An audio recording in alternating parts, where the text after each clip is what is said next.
नमस्कार मित्रों, मैं डॉक्टर राजकुमार संस्कृत सौरभ चैनल में आपका हार्दिक स्वागत व अभिनंदन है। मित्रों आइए देखिए, हम लोग संस्कृत व्याकरण प्रवेशिका जो आपके पाठ्यक्रम में है, यूपीटीजीटी के पाठ्यक्रम में है। संस्कृत व्याकरण प्रवेशिका का षष्ठम सोपान जो कारक विचार है, षष्ठम सोपान का जो कारक विचार है, आज हम लोग अगले सूत्र पे चर्चा करेंगे। आइए सूत्र देखते हैं। सूत्र क्या है? कहते हैं द्वितीय विभक्ति का जो ये वार्तिक है, द्वितीय विभक्ति का क्या है? वार्तिक है। ये वार्तिक कह क्या रहा है? करें अकर्मक धातुभिर योगे। क्या दे रहे हैं? अकर्मक धातुभिर योगे देशः कालो भावो गंतव्यो अध्वा च कर्म संज्ञक इति वाच्यम। कर्म संज्ञक इति वाच्यम। ये वार्तिक क्या करेगा? कर्म संज्ञा करेगा, क्योंकि यहाँ कर्म संज्ञक लिखा गया है। यदि परीक्षा में कभी पूछ दे आपसे कि अकर्मक धातु योगे दिशा कालो भाव गंतव्यो अध्वा च किम करोति, कौन सी विभक्ति है? उपपद विभक्ति है, कारक विभक्ति है, कर्म प्रवचनी विभक्ति है, कैसी विभक्ति है? तो यहाँ पे जो कर्म संज्ञक लिखा है, कर्म संज्ञक से ये क्या हो जाएगा? ये कारक विभक्ति हो जाएगा। ये कौन सा सूत्र हो जाएगा? ये कारक विभक्ति का सूत्र हो जाएगा। ये कौन सी विभक्ति का सूत्र है? ये कारक विभक्ति का सूत्र है, क्योंकि संज्ञा केवल संज्ञक है। तो क्लियर हो गया यहां तक? अब ये बता रहे हैं, सूत्र का अर्थ बता रहे हैं बाबूराम सक्सेना। करें कि अकर्मक धातु भी क्या करें? अकर्मक धातु भी योगे, तो अकर्मक धातुओं के प्रयोग में, अकर्मक धातुओं के प्रयोग में देश काल भाव तथा गंतव्य अथवा गंतव्य मार्ग, अध्व मीन्स क्या होता है? मार्ग होता है। अध्व मीन्स मार्ग। तो गंतव्य मार्ग की कर्म संज्ञा होती है। क्या होती है? कर्म संज्ञा। किसकी होती है? जो अकर्मक धातुओं के प्रयोग में। जब अकर्मक धातुओं का प्रयोग होता है, वहां पर देश काल भाव तथा गंतव्य मार्ग की कर्म संज्ञा होती है। वो किस अवस्था में? जब अकर्मक धातुओं का प्रयोग होगा तब। जब अकर्मक धातुओं का हम प्रयोग करेंगे, उस स्थिति में कितने जगह पे? 4 जगह पर। कितने जगह पे? ये 4, 1 2 3 4, 4 जगह पर देश काल भाव और गंतव्य मार्ग पर क्या हो जाएगी? कर्म संज्ञा हो जाएगी, जब धातु अकर्मक धातु होगी तब। यहां तक क्लियर हो गया? अब इसी का जब उदाहरण हम लोग देखेंगे तो क्लियर हो जाएगा। उदाहरण देखिए, उदाहरण क्या है? कह रहे हैं कि देशवाची। पहला उदाहरण क्या दे रहे हैं? देशवाची। जब वहां करें अकर्मक धातुओं के योग में या अकर्मक धातुओं के प्रयोग में, जब अकर्मक धातुओं के प्रयोग में देश काल भाव और गंतव्य मार्ग, ये 4 अवस्था में कर्म संज्ञा हो जाती है। तो यहाँ पर देशवाची के पहला दे रहे हैं, कह रहे हैं कि कुरून स्वपिति। अब यहाँ पर देखिए, करें कुरु देश में सोता है। कहाँ सोता है वह? सह यहाँ पे कर्ता लगा देंगे, तो लगा देंगे सह कुरून स्वपिति, अर्थात वह कुरु देश में सोता है। किस देश में सोता है? कुरु देश में सोता है। यहाँ पे जो कुरु शब्द आ गया, तो यहाँ पे हिंदी के माध्यम से देखेंगे। किसके माध्यम से? हिंदी के माध्यम से देखेंगे तो यहाँ पर क्या हो रहा है? अधिकरण हो रहा है। क्या हो रहा है? अधिकरण हो रहा है। हिंदी के अनुवाद के माध्यम से देखेंगे तो यहाँ पे क्या हो रहा है? अधिकरण प्राप्त हो रहा है। तब तो यहाँ तो अधिकरण हो जाना चाहिए। तब वही कह रहे हैं कि यहाँ कुरु देश जो है वो शयन क्रिया का आधार है। कुरु देश क्या है? शयन क्रिया का आधार है। जब आधार है तो आधार अधिकरण से कौन सी विभक्ति हो जाना चाहिए था? सप्तमी विभक्ति हो जाना चाहिए था। क्या हो जाना चाहिए था? सप्तमी विभक्ति। कुरु शब्द में क्या हो जाना चाहिए था? यहाँ पे सप्तमी विभक्ति का प्रयोग हो जाना चाहिए था। किंतु स्व जो है, यहाँ पर जो स्व धातु है, यह क्या है? अकर्मक है। यह क्या है? अकर्मक है। अकर्मक के कारण कुरु जो शब्द है वह कर्म संज्ञा हो जाती है। कुरु देश की क्या हो जाती है? कुरु शब्द की कर्म संज्ञा हो जाती है। यदि यहाँ पे स्व जो धातु है अकर्मक नहीं होती, यदि सकर्मक होती धातु, तब ये क्या हो जाता? कुरून। इसमें सप्तमी आधारी अधिकरण से क्या हो जाता? सप्तमी विभक्ति प्राप्त हो जाती।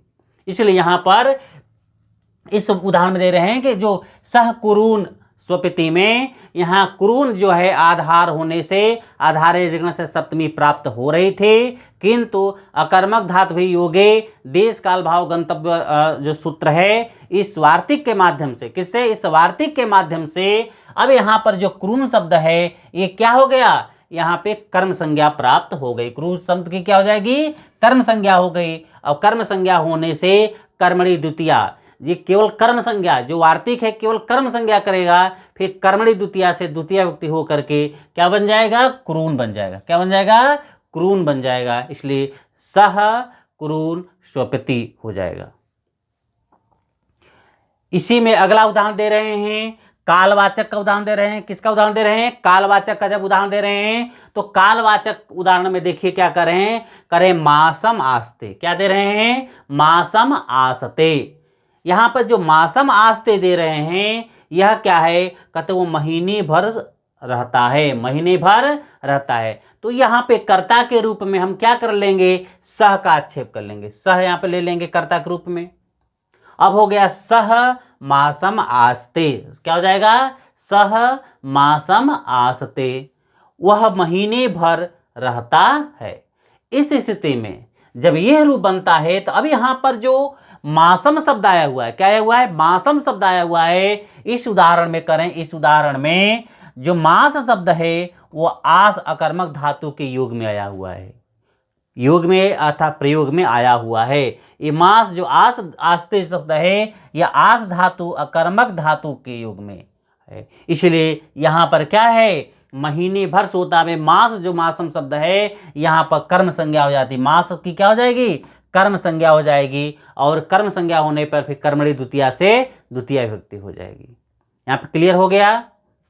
तीसरा उदाहरण देखिए, तीसरा उदाहरण क्या दे रहे हैं, करें भाववाची। क्या दे रहे हैं, भाववाची। भाववाची में उदाहरण है गोदोहम आस्ते, गोदोहम आस्ते। अब यहाँ पर देखिए वह, यहाँ पे सह लगा दीजिएगा तो सह गोदोहम आस्ते, वह गाय दुहते तक रहता है, वह गाय दुहते तक रहता है। अब यहाँ पर गोदोह जो शब्द है क्या है, जो गोदोह शब्द है वह भाव है, वो क्या है, वह भाव है। भाववाची होने से गोदोह क्या है, भाव है। अतः दोह की आस अकर्मक धातु से, आस अकर्मक जो आस धातु के योग में कर्म संज्ञा हुई है। यहाँ पे जो गोदोहम शब्द है यहाँ पे भाववाचक है और भाव होने से यहाँ पर जो आस धातु का आस है वह अकर्मक धातु है। कैसी धातु है, अकर्मक धातु है। इसलिए यहाँ पर क्या हो जाएगी, गोदोह की अकर्मक संज्ञा होने से कर्म संज्ञा, अकर्मक होने से कर्म संज्ञा एवं कर्मणि द्वितीया से द्वितीय व्यक्ति प्राप्त हो जाएगी।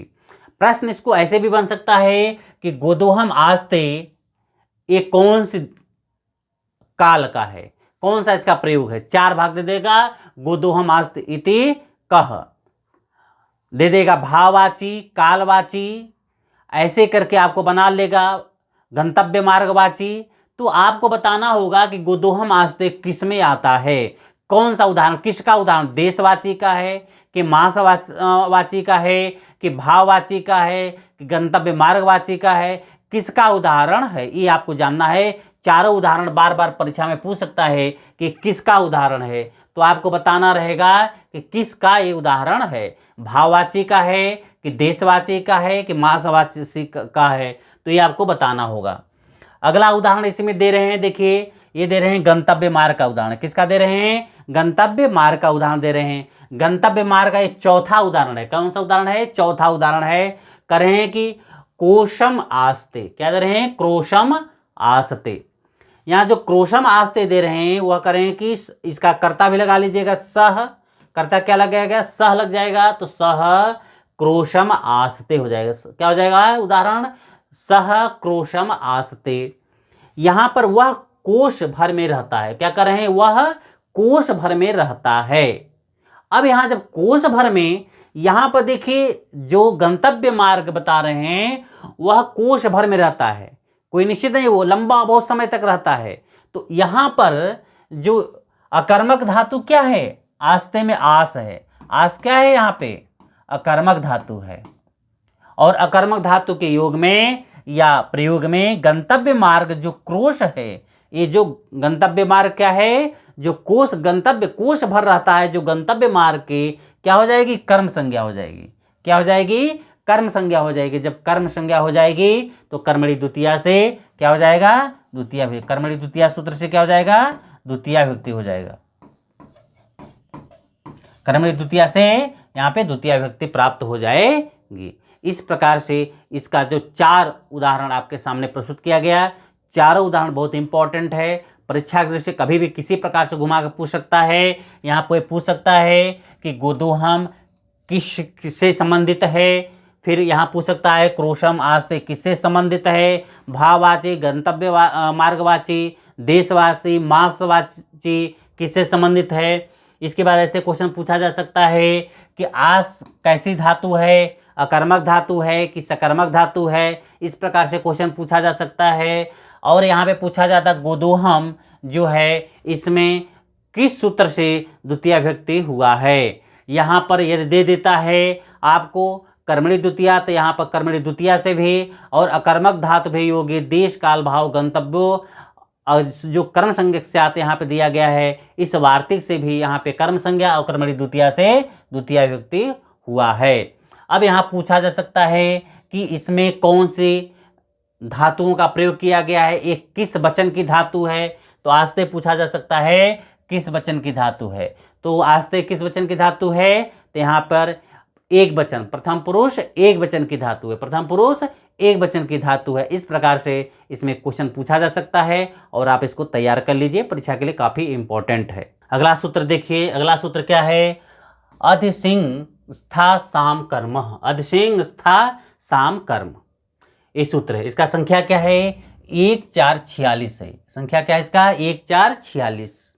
तो अधिसिंह स्था सा कर्म, अभी कहता क्या है, अभी कह रहा है कि अधि जो पूर्णा, अधि पूर्णाम ऐशाम आधारः, इससे आधारित कर्म संज्ञा साथ क्या है, अधि किसके पूर्व में हो, तो सिंह धातु, अस्था धातु, आस धातु, ये 3 धातुएं दी गई हैं। सी धातु माने सिंह धातु, अस्था धातु तथा आस धातुओं के पूर्व में, किसके पूर्व में, सिंह, स्था और आस धातुओं के पूर्व यदि अधि उपसर्ग लगा हो, क्या लगा हो, अधि उपसर्ग लगा हो। इन तीनों धातुओं के पूर्व में यदि अधि उपसर्ग लगा हो तो इन क्रियाओं के आधार कर्म कहलाता है। इन क्रिया का जो क्या है, आधार जो है, इन क्रियाओं का आधार आप जानते ही हैं कि आधार जैसे ही प्रयोग हो जाएगा तो आधार्य अधिकरण से सप्तमी विभक्ति प्राप्त हो जाती है।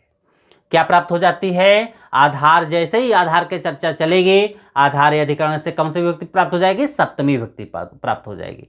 किंतु उसी सप्तमी विभक्ति का ये द्वितीय विभक्ति का ये सूत्र क्या है, बाध कर रहा है। क्या कर रहा है, बाध कर रहा है। कैसे बाध कर रहा है, कैसे उसको रोक रहा है कि सप्तमी विभक्ति नहीं होने देंगे, उसको देखिए।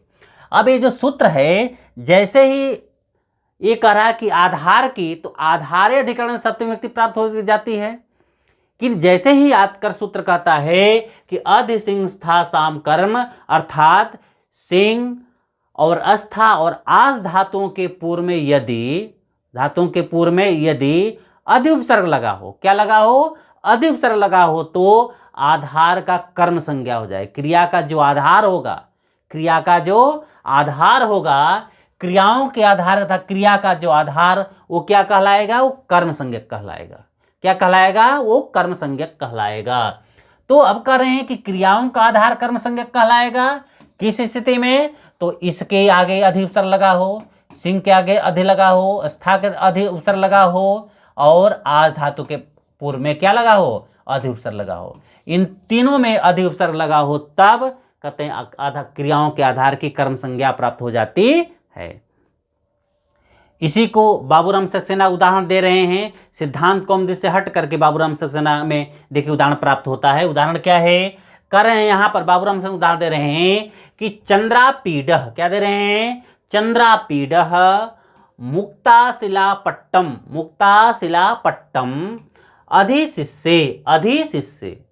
अब यहाँ पर देखिए जो अधिशिष्य है, यहाँ पर सिंह धातु के क्या है, सिंह धातु के पूर्व में अधि उपसर्ग लगा है। सिंह धातु के पूर्व में क्या लगा है, अधि उपसर्ग लगा है।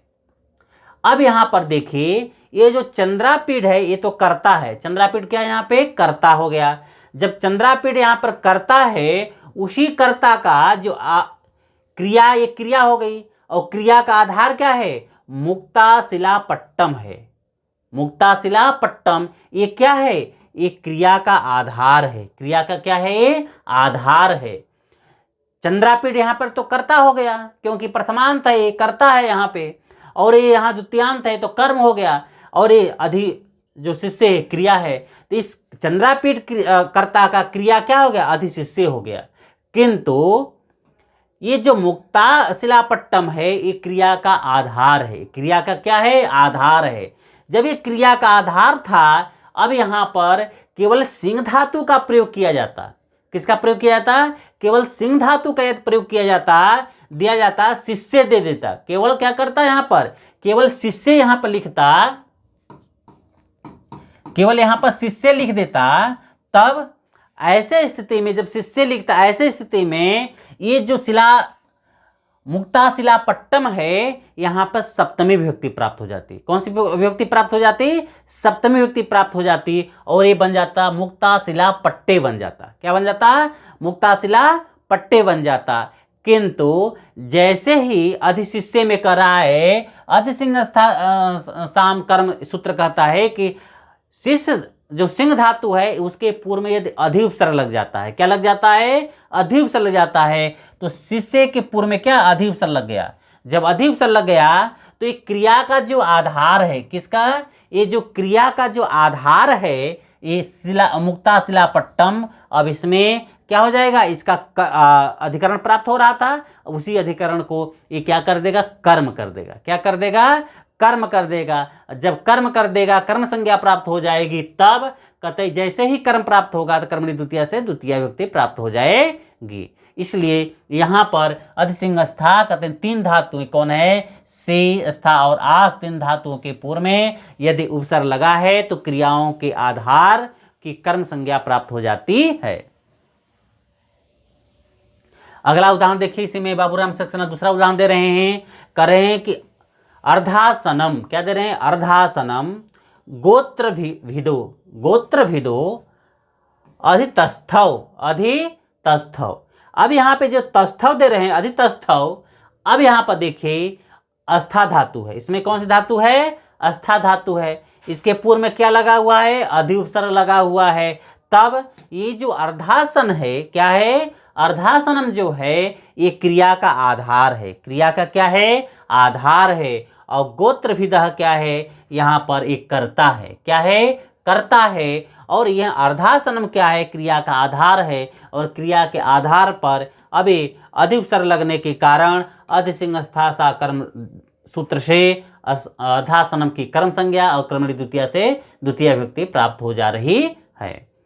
उसी प्रकार अगला देखिए, दे रहे हैं बाबूराम सक्सेना उदाहरण, कहते हैं भूपति, क्या दे रहे हैं, भूपति ही सिंहासनम, भूपति ही सिंहासनम अध्यास्ते।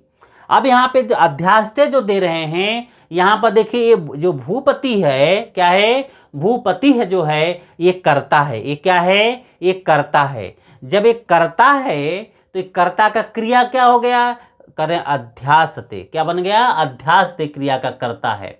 और इस क्रिया का जो आधार क्या है, तो क्रिया का जो आधार है वह सिंहासन है, क्या है, सिंहासन। क्रिया का आधार क्या है, सिंहासन है। अब सिंहासन यहाँ पर जो क्रिया का आधार है, तो आधार अधिकरण सूत्र से क्या प्राप्त हो रही थी, सप्तमी प्राप्त हो रही थी। किंतु अधिसिंह स्था सा कर्म धातु उसका बाध करके कहता है कि नहीं भाई, अधि उपसर्ग लगा है, आज धातु के पूर्व में क्या लगा है, अधि उपसर्ग लगा है। इस कारणवश ये जो सिंहासन है ये क्या है, कर्म संज्ञा प्राप्त हो जाएगी। क्या प्राप्त हो जाएगी, कर्म संज्ञा, और कर्मणि द्वितीया से द्वितीय विभक्ति हो जाएगी।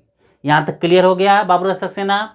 इसी में सूत्र से संबंधित देखिए कारक प्रकरण का सिद्धांत कौमुदी में भी यहाँ पर दो उदाहरण दे रहे हैं। इसको मैं इसलिए आपको दे रहे हैं कि रेयर केस में कभी यदि क्वेश्चन बनता है तो जब एग्जामिनर बनाने वाला है, यदि वो बाबूराम सक्सेना किताब नहीं लिया है तो सीधे उठाएगा सिद्धांत कौमुदी के कारक प्रकरण से उठा करके अब उदाहरण डालेगा। वहाँ पर आपने तो इसको पढ़ लिया, इन दोनों उदाहरण को आपने देखा ही नहीं, तो आपको समस्या हो जाएगी। कुछ ऐसे बच्चे हैं जो सिद्धांत कौमुदी का कारक प्रकरण पढ़े तो पकड़ लेंगे, लेकिन कुछ ऐसे बच्चे हैं जो सिद्धांत कौमुदी का कारक प्रकरण पढ़े ही नहीं हैं, और यदि केवल बाबूराम सक्सेना आप पढ़ रहे हैं तो इनके लिए समस्या हो जाएगा कि इसमें कौन सा होगा।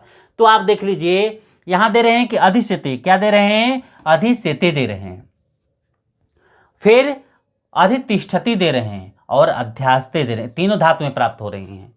यहां सेते धातु है तो अधि उपसर्ग लगा है, तिष्ठति है तो अधि उपसर्ग लगा है, और आस्ते है तो अधि उपसर्ग लगा है। तो इन तीनों धातुएं हैं, कहते हैं कि हरि कर्ता हो गया। इन तीनों क्रियाओं का कर्ता क्या है, हरि है। क्या है, हरि है। और इस तीनों क्रियाओं का जो आधार है, तीनों क्रियाओं का क्या है, आधार है, वो क्या है, वैकुंठ है। क्या है, वैकुंठ है। जब आधार वैकुंठ है तो आधार अधिकरण से सप्तमी विभक्ति प्राप्त हो जानी चाहिए थी, किंतु यहाँ पे अधिसिंह सा कर्म धातु कहता है, जो इस सूत्र है कहता है कि अधि सी अस्था और आस धातु के पूर्व में अधि उपसर्ग लगा हो। तो यहाँ पर देखिए, यहाँ पर अधि उपसर्ग लगा है। कौन सा उपसर्ग लगा है, अधि उपसर्ग। तीनों धातुओं में अधि उपसर्ग लगा है, इसलिए जो वैकुंठम है वो क्या हो जाएगा, कर्म हो जाएगा। वैकुंठम क्या हो जाएगा, वो कर्म हो जाएगा। जैसे ही कर्म होगा कर्मणि द्वितीया से द्वितीय विभक्ति प्राप्त हो जाएगी। इस प्रकार से यह आप उदाहरण देख लीजिए। इसी से संबंधित कुछ और दे रहे हैं जो परीक्षा के लिए काफ़ी इंपॉर्टेंट है, परीक्षा में जो पूछे जाते हैं आपसे। ऐसे क्वेश्चन को रेयर केस में कोई ध्यान देता है, लोग छोड़ देते हैं, लेकिन परीक्षा में ऐसे ही क्वेश्चन पूछे जाते हैं।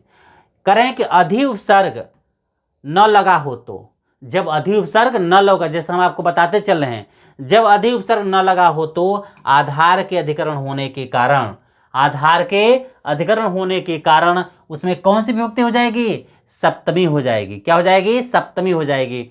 जैसे यहाँ पर सेते तिष्ठति आस्ते यदि होता तो क्या हो जाता है, कहते हैं कि हरि ही वैकुंठे सेते। क्या होता, हरि ही वैकुंठे, सप्तमी में वैकुंठे सेते। किंतु अधि लगने के कारण क्या हो गया कि हरि ही वैकुंठम अधिसेते हो गया। उसी तरह तिष्ठति लिखता हरि ही वैकुंठे, हरि ही वैकुंठे है तिष्ठति, हरि वैकुंठे तिष्ठति। किंतु तिष्ठति के पूर्व में क्या लग गया, अधि उपसर्ग लग गया। तब करें कि हरि ही वैकुंठम अधितिष्ठति। जैसे ही अधि लगा तो क्या हो गया, अधिकरण को कर्म हो गया। क्लियर हो गया यहाँ तक। वही यहाँ पर बात बता रहे हैं। इसके बाद करें, जैसे अब दे रहे हैं बाबूराम सक्सेना। अब इसी को दो उदाहरण उसी से संबंधित दे रहे हैं। करें जैसे शिलापट्टे शिष्य, जैसे अभी हम बता रहे थे शिलापट्टे शिष्य, तो यहाँ पर शिष्य है तो यहाँ शिलापट्टे हो गया। क्या हो गया, शिलापट्टे, जैसे हम आपको बता चुके हैं। उसी तरह देखिए अर्धासन है, क्या है, अर्धासने तस्थव। अब यहाँ पे जो तस्थव है किंतु अधि नहीं लगा, क्या हो गया, अर्धासने बन जाएगा। यहाँ अर्धासन है, अर्धासने। आस्ते है, यहाँ पर देखिए, यहाँ पर आस्ते है तो यहाँ क्या हो जाएगा, सिंहासने बन जाएगा। क्या बन जाएगा, यहाँ पे सिंहासने बन जाएगा। इस प्रकार से आप जिस अवस्था में यदि सिंह अस्था और आस धातु के पूर्व में यदि अधि उपसर्ग लगा है, तब इन धातुओं के योग में क्या हो जाएगा, क्रियाओं का आधार वह कर्म हो जाएगा। जब यदि अधि उपसर्ग नहीं लगेगा तब उस स्थिति में क्या हो जाएगा, आधार अधिकरण से सप्तमी विभक्ति प्राप्त हो जाती है। यहाँ तक क्लियर हो गया। धन्यवाद।